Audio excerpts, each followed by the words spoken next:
Alright guys, Staten Island, last car of the day. It's actually a truck, 2001 Dodge Dakota, 4.7 liter, and the transmission is stuck in limp home mode. Keith already has his favorite tool hooked up. It's the DRB, and let's see what codes we have there, Keith.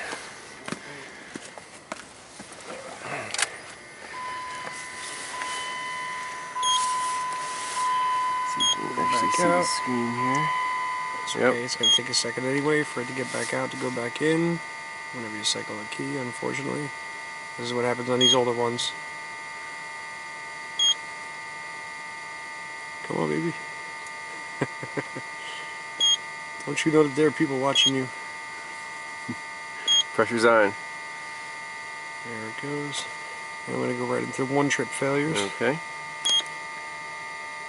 As they say, this code sets immediately. It's going to say no response and it's going to jump in. Let's give it a second. There it goes. One trip failure. Relay output always off. P1768. It's interesting that it just dropped out. Huh. That's not the scanner doing that. No response from TCM. Yeah, it dropped out momentarily there. That may be relative to what we have going here. Those are secondary inputs. Let's see. Let's go and do a quick reboot here. Sorry for your editing.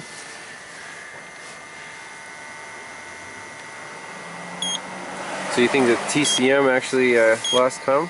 Yeah, it's possible. Right into transmission. Mm-hmm.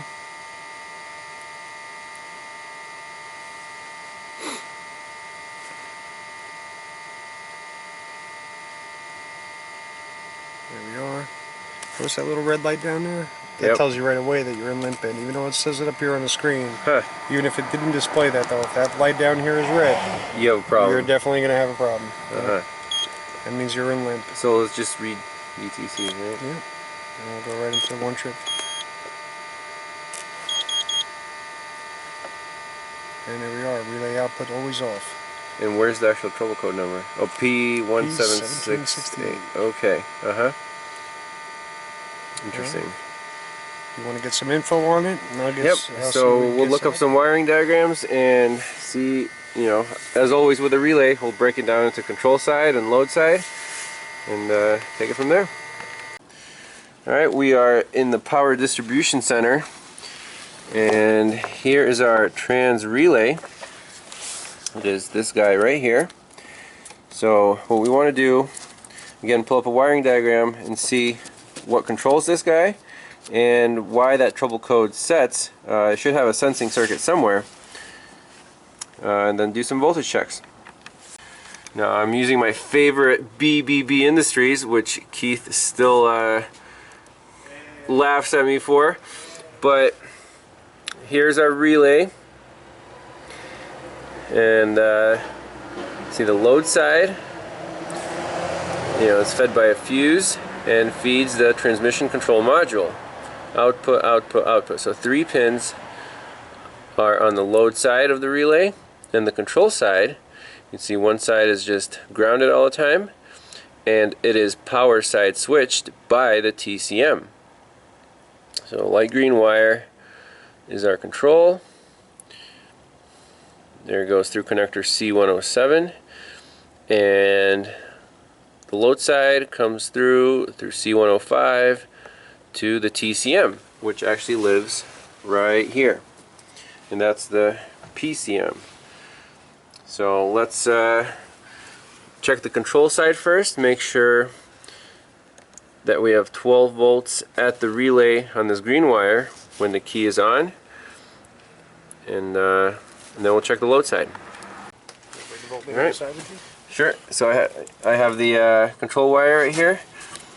It's a light green, and this is connector C105.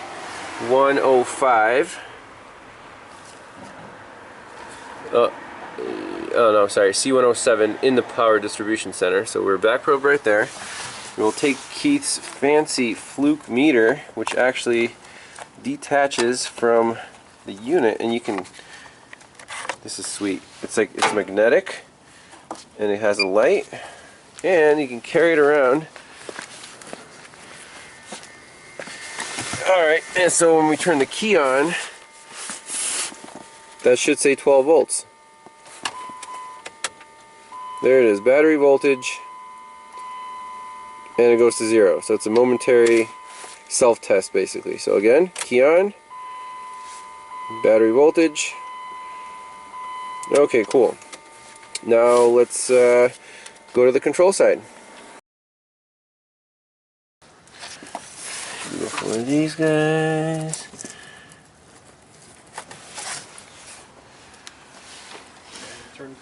Alright, key, yeah, flip the key on, and we're right in the TCM in one of those red wires on pin, I guess it's 16. So let's see, key on. 1.6 volts. That's interesting. Definitely a real voltage. So in this case, do we have corrosion somewhere in the circuit?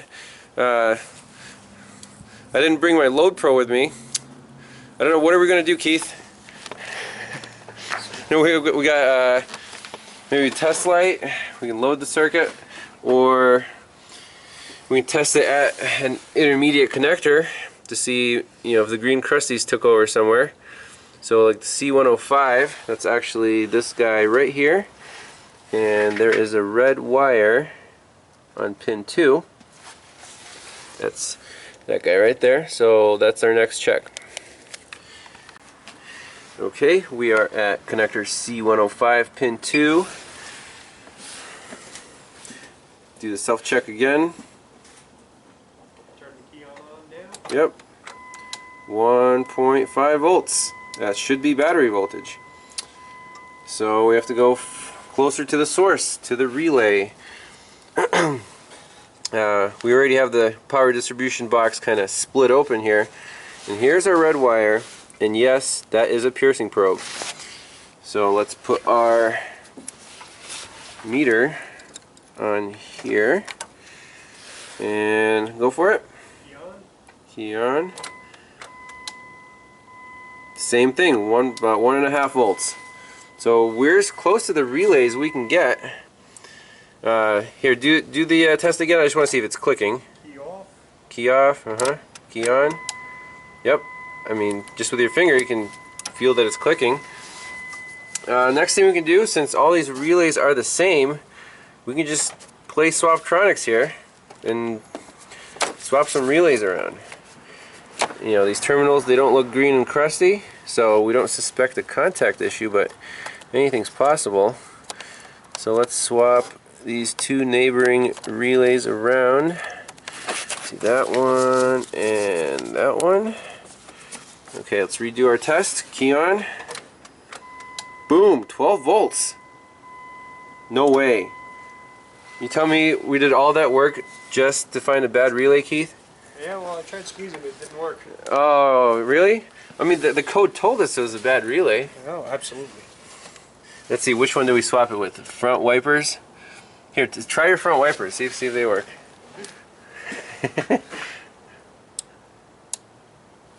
I hear the relay clicking. High has it. That's on a separate relay. Okay. Right now I'm in low, medium. There you are.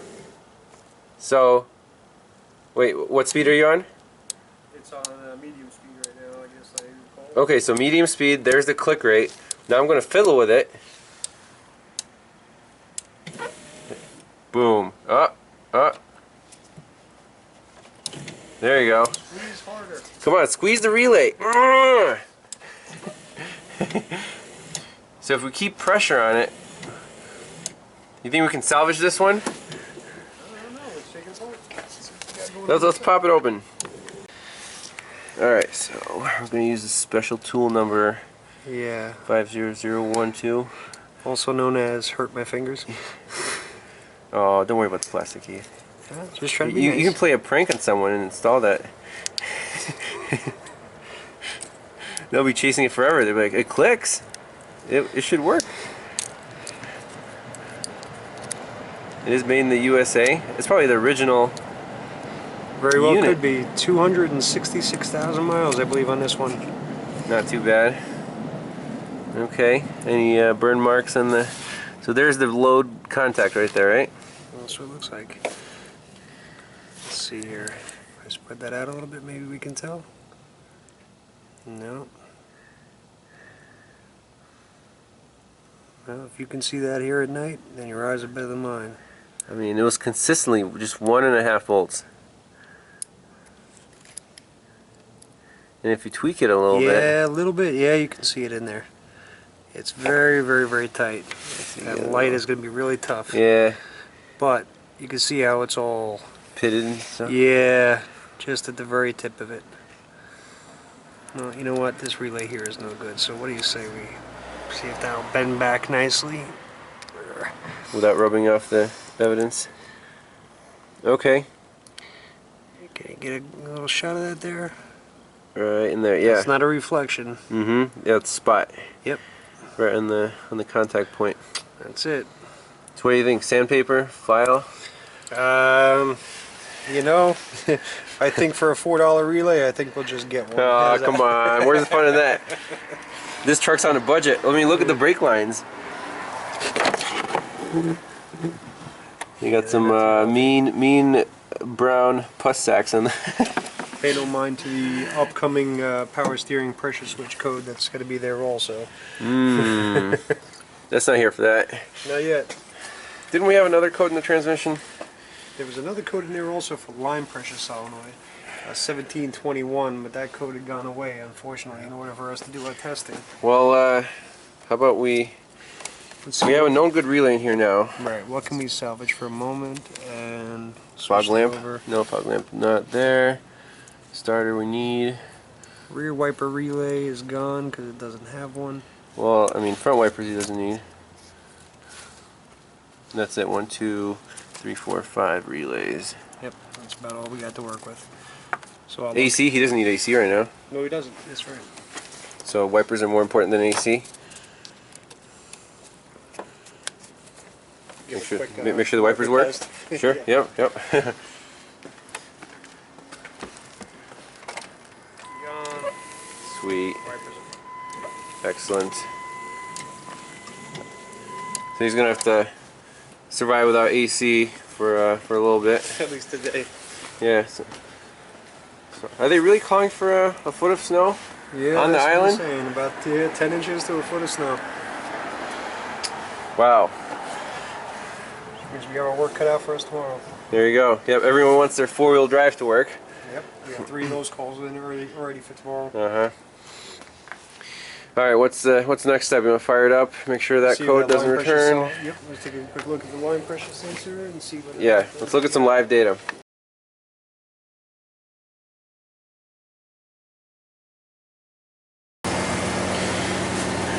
What's our line pressure? Let's see if we have it in here. Desired line pressure 120 psi. That's Okay. going to be a bottom one here. And line pressure is 120. Is 119. Yeah. So do you think that sensor relies on power It's a from the possibility. TCM? Yeah. It may. I guess we can look up on the wiring diagram what feeds it. Absolutely. It seems to be working now. Even still, as of right now, what if we pull that relay out? If we pull that relay out, which is really all it was doing before, Okay. and that's the relay output, yeah, we'll get that other code back, but look at what it just did. Did you see that? 100. 287 psi. Oh. It shot all the way up. Okay, so we do have a As separate though it lost the ground, just for a moment. You'll have to see that in the video footage when you go back, unless it decides to do it again. Can you rev it up a little bit? Yeah, let's try putting it in gear here. Let's see what it does.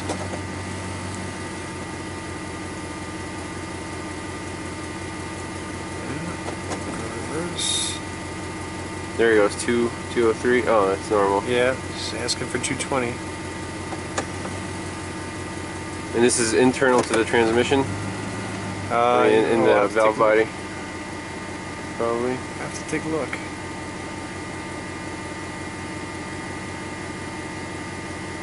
So at least it's not in limp home mode anymore. Right. Not in limp home mode.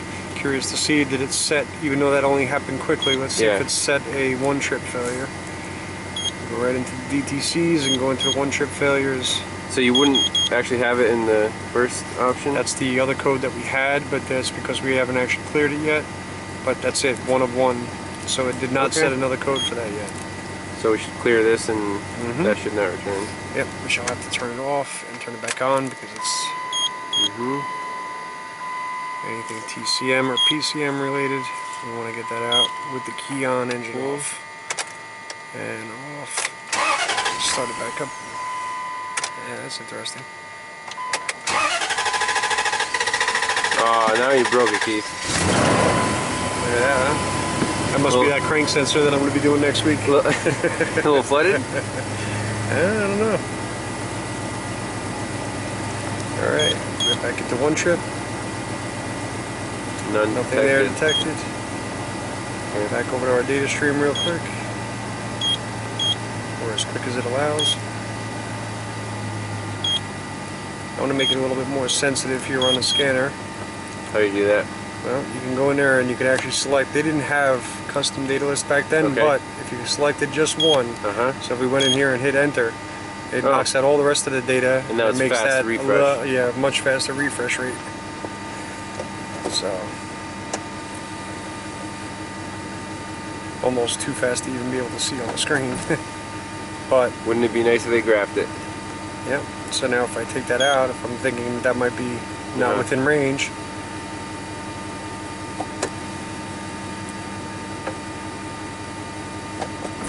let's try ramping it up. Reverse asks for 220 psi. Driver's asking for 120.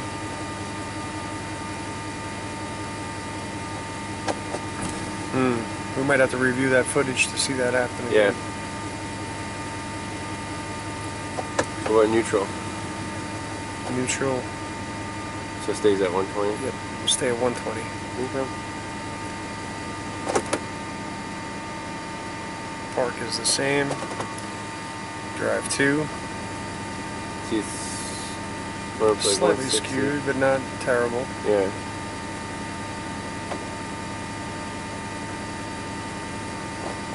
Alright. Let's see if we can find out where it lives. Sure. Maybe give it a little wiggle test and we'll take it from there. Look at that though.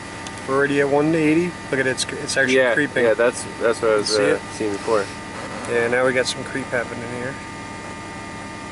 189, 190.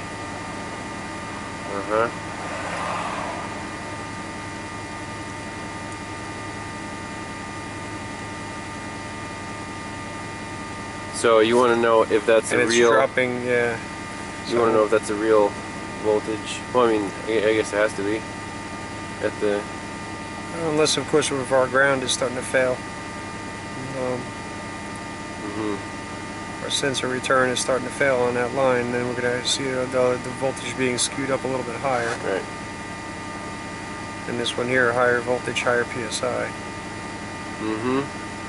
So it is creeping up. I'm trying to watch to see if that PCS duty cycle also changes along with it.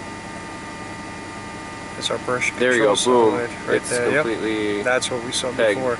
And see, we're at 4.97 volts, which is generally open circuit on these. Open circuit. You know, they don't normally show a full 5 volts unless you actually unplug it. But that open circuit will show about 4.97 volts. So we may have either lost the sensor or we might have lost the ground to the sensor. Yeah, so those are the two possibilities. Yep, I don't think it'll be a signal wire because it was gradually moving. And exactly. That would be highly unlikely. So let's find out where this little bad boy lives and see if we can do some testing. Alright, so the one voltage check that we're going to do at the line pressure sensor is on this ground wire. That's all we're worried about. So if that ground stays low, you know, good ground, during our fault, then this truck needs a new line pressure sensor. And where that line pressure sensor lives, it's right on the side of the transmission. It is, you know, external, which is nice. So we're back probed right there on the black wire, and we're going to start it up, look at the line pressure on our scanner, and monitor that ground. So that sensor is actually bad right now, so what I would do is move that back probe over to the sense wire. There's our ground. The ground's good. So yeah, I'll dive under the truck and move it over. This.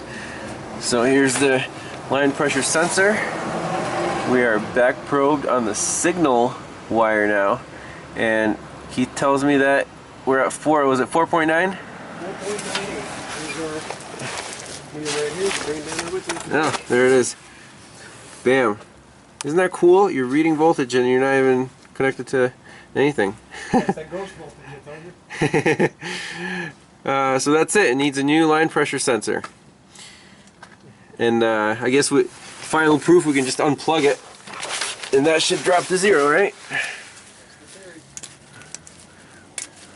There's a little red connector here, a little push tab. Oh, it's hard enough doing it. Here guys, you're just gonna have to chill. Let's see. Nice. Why is it still at 4.98?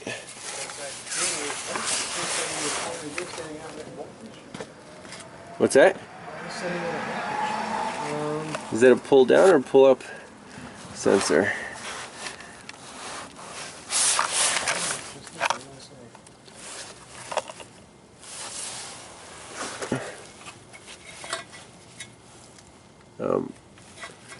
Disconnecting my lead, okay.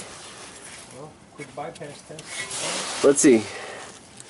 And then the other wire is at 5.1. So it's an actual, it's a pull down, huh? That's what it looks like. Now here, I have a little resistor over here in my pocket. Alright. I'm going to go across the black to that wire. I can tell you what the scan data voltage will show. Okay, we can do that. There's a little resistor here and here. Uh-huh.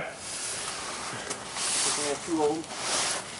So we're going to plug this little guy into our connector.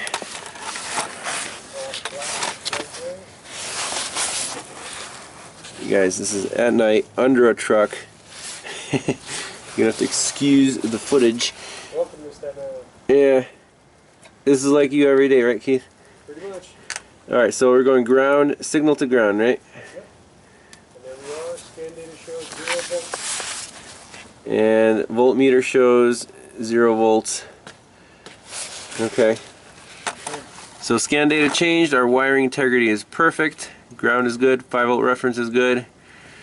We definitely need a new line pressure sensor, and my light just went out, so that's the end of this video. Have a good night. Oh, there's the light. We're done with this beast, and we'll see you on the next one.